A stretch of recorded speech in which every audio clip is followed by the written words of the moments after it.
Good afternoon, everyone. I'm Serafina D'Souza. I'm the program coordinator for Moneylife Foundation.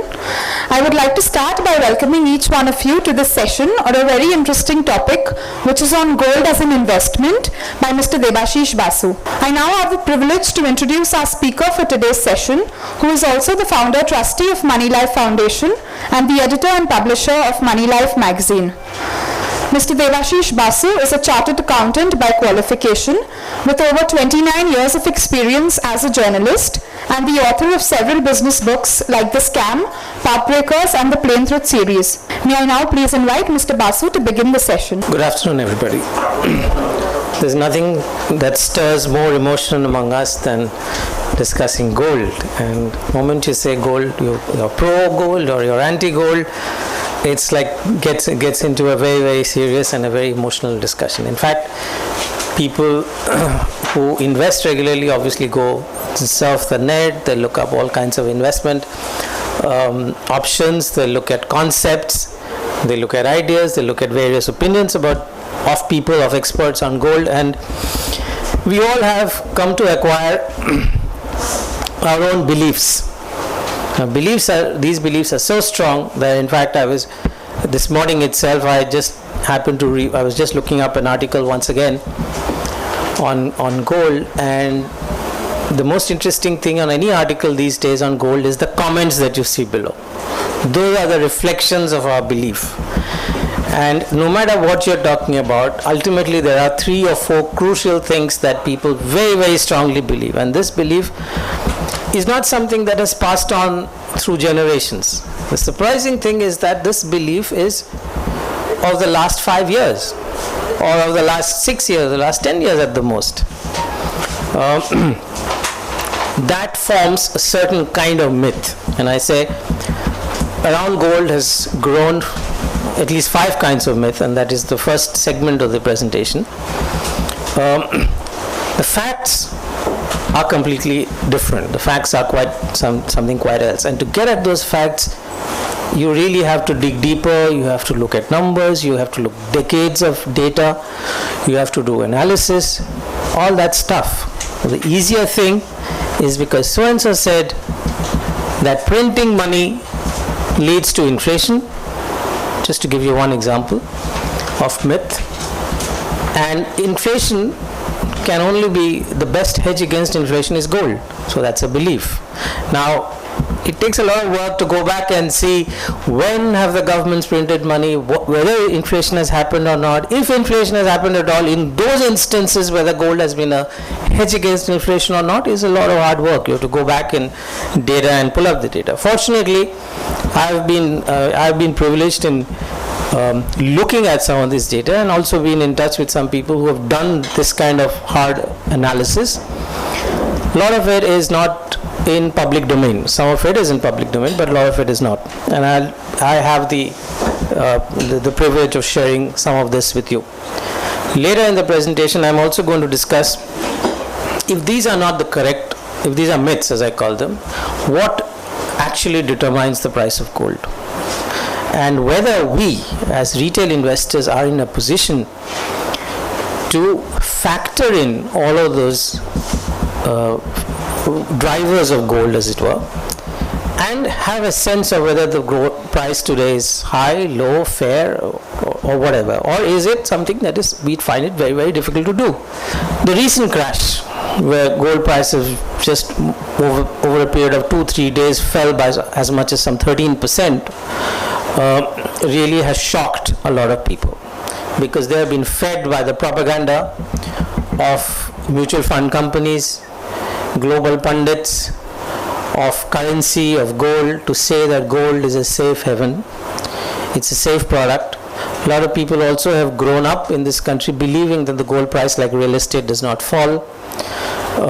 So when something like this falls very, very sharply, very suddenly, it sort of once again the mind gets focused on something as what is the true character of this product. There are people who will hold on to their beliefs And there's no question about that they feel that the gold price is headed for $2,000 or $5,000, or there's some estimate that as high as $10,000. There are estimates of that kind as well. So if you have that belief, obviously a 13% decline is nothing. It's probably time to buy more. But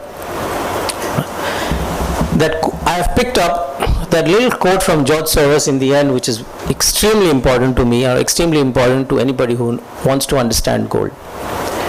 All these years, we have been told gold is a safe haven. Something goes wrong, gold is there.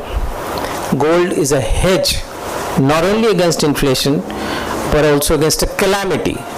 Something happens to a country, a sovereign default, gold price is going to shoot up. Now, I just need to remind you that gold price has been falling right from that period onwards, from October to 9, steadily. Alright? This is also the period when Cyprus was almost on the verge of bankruptcy. So, very, very simply, if we had actually come very close to a sovereign default, the terms on which the depositors' money of Cypriot banks have been expropriated is absolutely astounding. If our money went away like that, we would have said this country is really bankrupt and taking my money away. That's as close as you can get to sovereign default, because all the European countries got together, they made them do it. It made look like a European combined decision, so therefore it doesn't sound like a bankrupt situation, but this was a situation. It is precisely in this situation that gold is supposed to go up. And it is precisely in this situation, as George Soros very wisely has noted, that gold has been destroyed as a safe haven. The reason why I quote George Soros, among the variety of quotes that you see around the world, is that he is one of the finest, most astute observers of human nature. And one of the most astute observers of human nature as it correlates to markets. You cannot have a more wiser, more smarter guy in a room than George Soros. And he sold. He said gold is the ultimate bubble. In 2011, he had built up a huge position. He sold. He got out and he quietly told South China Morning Post on the 8th April, before the crash, that gold was destroyed as a safe haven. Which means what?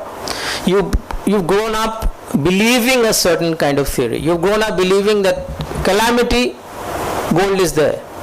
When that doesn't happen, when throughout all the discussions of Cyprus through March, when gold price is falling, this guy is watching. There is a fascinating story of Sherlock Holmes, the dog that didn't bark. It means that the dog was supposed to bark at that time. It didn't bark. So something else is happening in the marketplace than our fixed beliefs, than the myths that we hold to be true. And I put out this chart and the variety of points that have been sort of mentioned in the newspapers and the magazines or the internet at that time, how the price fell. Over at least 5 or 6 sessions that we did on, how to be smart with your money, gold, etc., I was pointing out to this one day. And if you go back and listen to the previous ones, I'm sure they're on YouTube, you would find that I have repeatedly pointed out the perils of investing in exchange traded fund. Is there will be a day when gold price will fall like a stone. I have remarked this n number of times, and there's nothing new in this. Anybody who has followed the trajectory of a market linked product, which means a product which is traded in the market, will know that stocks or bonds or currencies will face a day like this. Right? It's not new. You have to be prepared for this. This is a time when people who don't know what is going on in the marketplace, and this is what happened it started on Friday in the US. Then the Chinese imposed the higher margins, so the Shanghai gold market fell, then the London opened, the London market fell further, and by the time you were in New York, it was like a cascading crash on Monday night.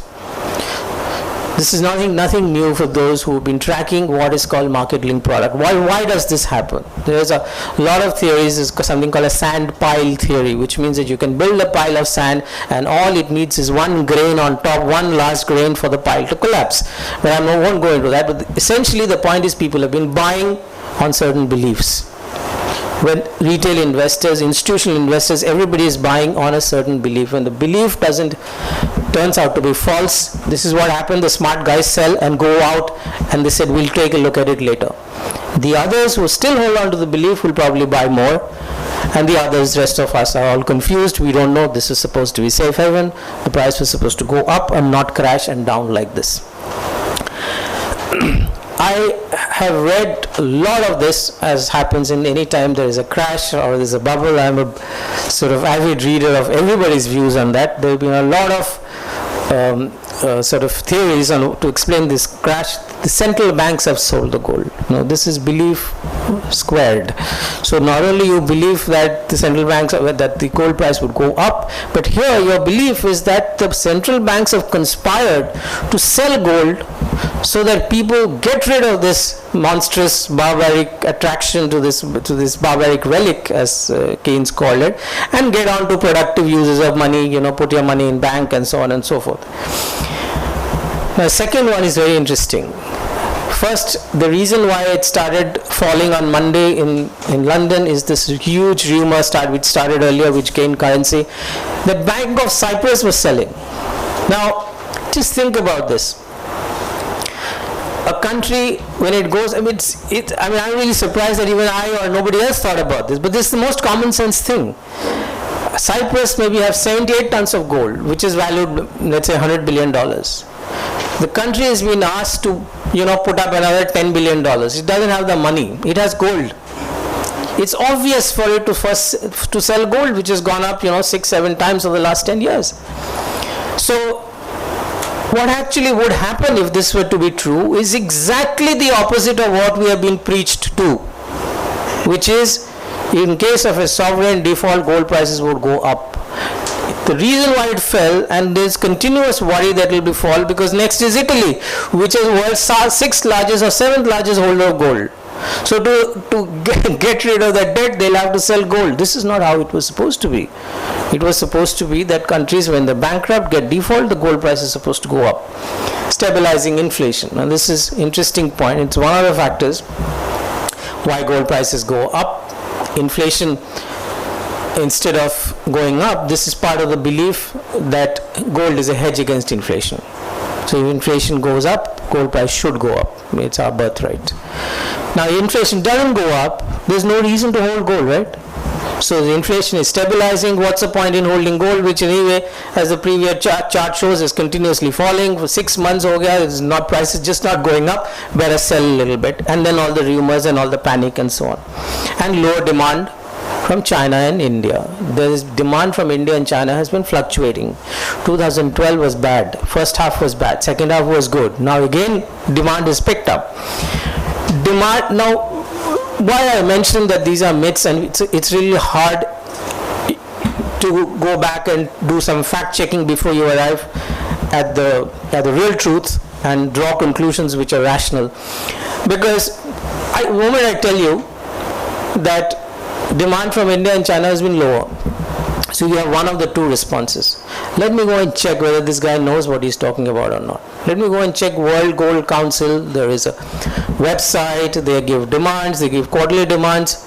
It's easily available, but it takes half an hour to look at the site, download, put it in an Excel, make a comparison, do a percentage change. It's better to go away because I said so. I stood there. This guy must be knowing something. So he may be knowing. He's right. Lower demand. Okay, belief is set in our mind. We walk away thinking that what this guy said is right. Now, demand from China and India did not go down on an aggregate basis. Not in a manner to create a crash like this. Even if demand from India and China went down, it would be down by 5%. 6%. If India imports 800 tons of gold, it will be 700 tons. Will a 100-ton fall in demand lead to a crash like this? That is another thing you could possibly be thinking. the fact that it is not material. But for that you need to know all of these numbers and quickly do this, or at least go back and try. With this background of the recent crash, the first myth that we need to revisit is gold is a hedge against inflation. Now, it all depends on, as any market link product, any analysis of market link product will tell you, all that matters is your start date and an end date, and you can make anything look good. All right. So you can say, I can stand and say equities are great, you should invest in index. Why? Because my starting point is 1990, when Sensex may have been 800 or 880 or whatever. Now it's 17,000. The moment I change my starting date to 92, it's 4,500, and immediately it's no longer 17% compounded, maybe it's 13% compounded or 11% compounded. So instead of taking fixed dates, I have sort of looked at all different kinds of periods. All right. The red line is a 10-year CPI, which is Consumer Price Index. All right. For a long period of time, starting, this is a 28-year-old chart, starting from sort of 1970, 85, right up to this point, gold has underperformed inflation. Now you can see that I'm in for the long run, which is fine, but it's better to get the facts right. Okay. Now, then gold started really outperforming inflation in a major way, huge way. Now, we are discussing one factor here. Remember, for anything as complex as gold or any other market link product, you have to have a multi-factor model. Meaning, to put it very simply, when it's going up, how are you sure that it's going up because of some other factor other than inflation? We don't know, right? We have to come to that, and we have identified a factor by which the price went up. But last 28 years, the bulk of the period, inflation was higher. Gold did not provide a hedge against inflation. 38 years, almost the same story, except for the brief period right in the beginning when gold price vertically shot up, and I'll explain that very, very fascinating story of how gold price went up almost 10% 2 days in January 1980, and then fell and it collapsed and continued to remain low for almost 20 years or almost 15 years or so. 38 years, no. This is 222 years. This is hard work done by somebody called measuringworth.com. All right, you need to sort of look at some of this data. Some periods, yes. By and large, no. These are the average. That green is the average of the inflation. This is the total average, the deeper green, and the other colored bands are average for that particular period. Only for a brief period over there, and then now gold has hugely outperformed CPI or inflation hedge. 750 years. Same guy, measuringworth.com, I think. Yes. This is 750 years of real gold prices. What do you mean by real gold prices? Gold prices minus inflation. This is whether it actually beats the inflation or not. The graph is not a 45-degree line. As you can see, it's only sometime, I think in 1950s, maybe some war or something, plague, Black Death in Europe, I don't know what. Nobody had gold, gold price went up, that was the only valuable commodity. After that, for 400 years, price continuously fell relative to inflation, not in absolute terms. Gold price may not have fallen, but relative to inflation, the price fell. Myth number 2, this is very, very popular all over the internet, and as I mentioned some time ago, we are all experts in monetary economics now, so we know very, very well when the central bank prints money, we get inflation. It's so easy. Milton Friedman has said that. We don't need to look around for facts, of course, as long as we can have this easy belief. And gold will fall only when the printing money of central bank falls. By the way, it's just one of the factors. It could well be that this factor is true, but if there are 5 other factors which cancel this will turn out to be false in a total factor model. All right. We are not even coming near a model which factors in all of this, because nobody has that model in the world. We are only looking at separately, like the Indian story of blind men and an elephant. It's true that after the global financial crash of 2008, the US government mainly stepped in and pumped in a lot of money. The pumping can happen in a variety of forms. Essentially, what the government, what the US Federal Reserve has done is not so much as print money, but they buy the bonds of the banks. This is the way they support the system. So if Bank of America has, maybe has $20 billion of mortgage bonds, and the government has said that I want to buy 5 billion, so they'll call the banks, they'll apportion it, they'll buy a little bit of the bank. So essentially means the banks are getting the money and the US Federal Reserve is getting the bond. Now, all that has happened is that cash has come into the bank. The cash still has to move out of the bank and go into gold or go into physical assets for inflation to happen and gold price to go up. This technically is called transmission. You would see even here all of these people talk about repo rates cut, but transmission is not likely to happen, which means the story has stopped at the bank level.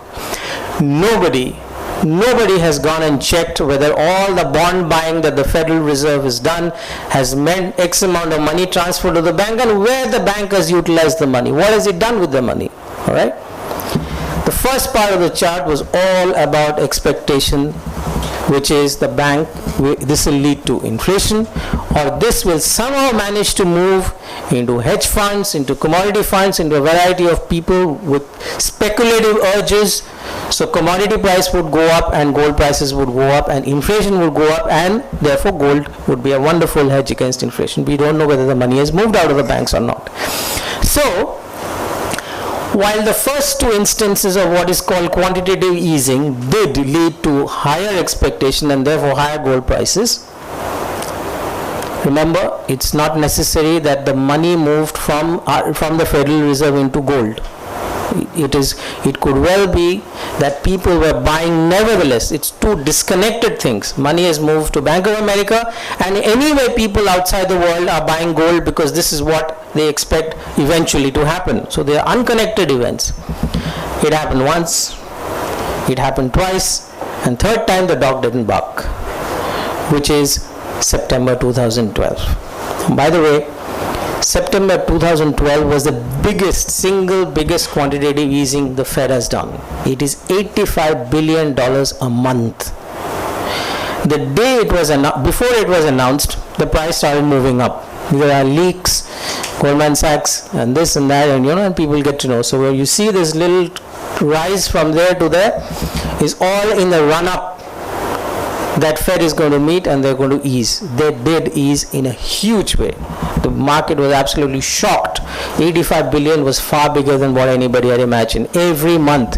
And most importantly, people characterized it as Q infinity, which means the Fed said on September 2012, the Fed said it is not a defined program.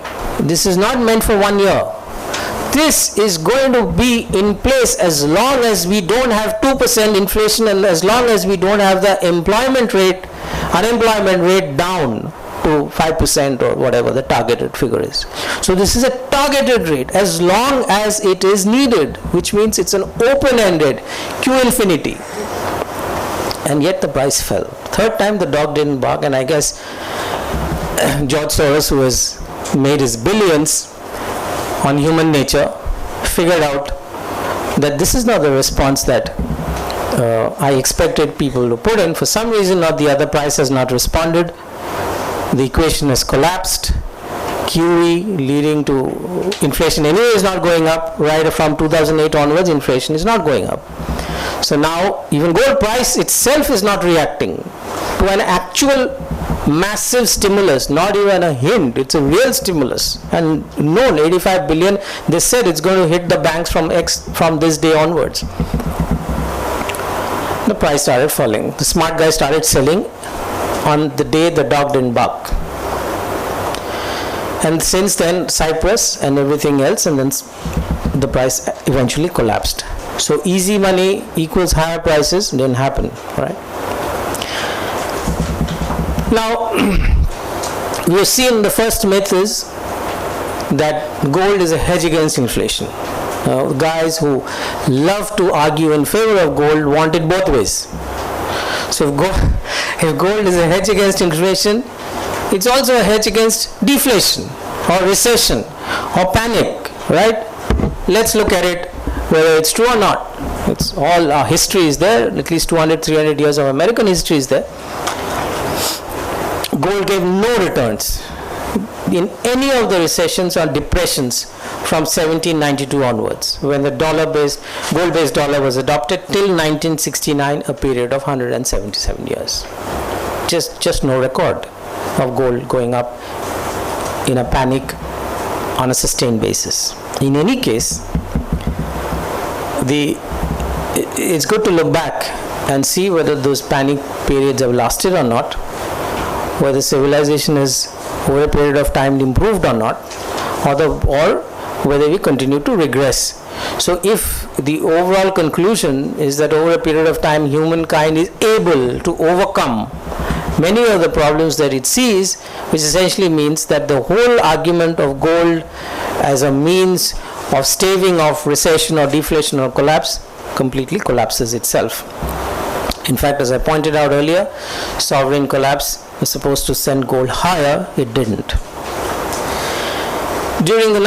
Quite conversely, during the 1970s and after 2000, gold's biggest price gains came during the years when the economy was expanding, not contracting. And this is not a surprise. This is very common sense, because when the economy grows, liquidity is available and must go somewhere, which includes various forms of investment such as gold. Now, myth number 4. Actual demand, gold price will go up because Indians and Chinese love gold. They're buying, you must have seen people, jewelers ran out of gold in Pune to Bangkok to Shanghai, to everywhere, all around the world. There were massive scenes of people rushing in to buy gold when the prices collapsed. It was a good thing for them to do. If you want to buy gold, it's wonderful. You should buy when the prices collapse. That you should be doing for stocks as well. You don't do that, that's another story. But if you see the overall aggregate demand for gold, the gold price that has gone up like this from 2003 onwards, how much has been contributed by actual demand from India and China? Second argument, countries are buying gold. China has decided, I want to reduce my dependence on US dollar. I want to buy. Putin, huge buyer of gold. Russia has been a huge buyer of gold in the last 3 to 4 months as the price was weakening. It's always good to go back and check your facts. Now, if you see the bar, the green one is the jewelry demand. Is it going up? No. Certainly not what the pictures of from Shanghai to Pune, from Macau to Lima tell us. Technology demand, a little bit of gold is needed in fabrication, semiconductors and so on. That's steady. I'll skip the blue one. That's the finest one. Central bank demand. If you see the central bank demand, it stopped in 2007. The big move in gold came after 2008 crash. From the bottom, around $800, it doubled. During that time, central bank was not a buyer. All right? Who is pushing up gold prices? Which kind of buying is pushing up gold prices? The obvious answer is the blue one, which is investment demand. It's not jewelry, not you and me, not Venugopal Reddy. Who? But gold ETFs, gold exchange traded funds. So gold as an investment, and this investment is not just physical gold, which is very little. It is the gold that has gone into exchange traded funds around the world and also in India. Now, this was not there earlier. So all of the discussions that we do when we look at prices of gold 5 years ago, 10 years ago, 15 years ago, gold as hedge against inflation, all of that is irrelevant, isn't it? The only relevant factor is what pushed up the gold prices in a major way now in the last 5 to 7 years, which is nothing other than investment demand, which is nothing other than 80-90% of it is gold ETF globally. Now you can very well say that gold ETF will continue to go up. I know, fantastic, gold is going to go up, but this is a completely new argument now. This is not the argument of sovereign demand, not the argument of, jewelry is running out of stock because Indians have insatiable appetite. That appetite globally is not going up. This is not just India and China. What India and China is buying is coming out from other sources. So globally, total demand at the jewelry level is not going up. You're buying a gold that somebody else is selling. That's not a cause for the price to rise. Gold is the real currency. This is the most passionate arguments you will find around the world, that paper currency is debasement, is the word very commonly used. Paper currency goes down, its value is going down. It's only a promise of the central bank. It's as good as the country's political leadership or the central bank's backing. It's a piece of paper. Real currency is gold.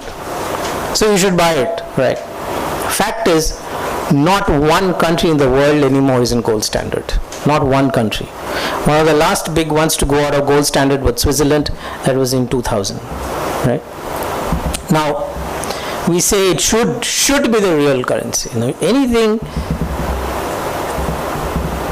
Any investment product or any sort of thing that you want to buy, where you start using the word should, you lost the battle.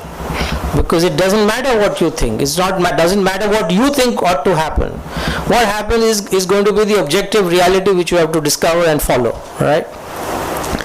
What if the world moved from paper to gold standard? The price of, with only 150,000 tons and so much of paper, is there enough gold? No. So the believers of real currency theory say that the world will move to gold standard, paper will go out, and therefore there's going to be a demand for gold, and therefore gold price is going to be $10,000 an ounce, because that is the natural price at which gold go up to when there is a demand to go back to gold, when there is a need and a necessity and compulsion to go back to gold standard. Now, this is not going to happen. The why this won't happen is the same reason that we will not go back to horse-driven carriages.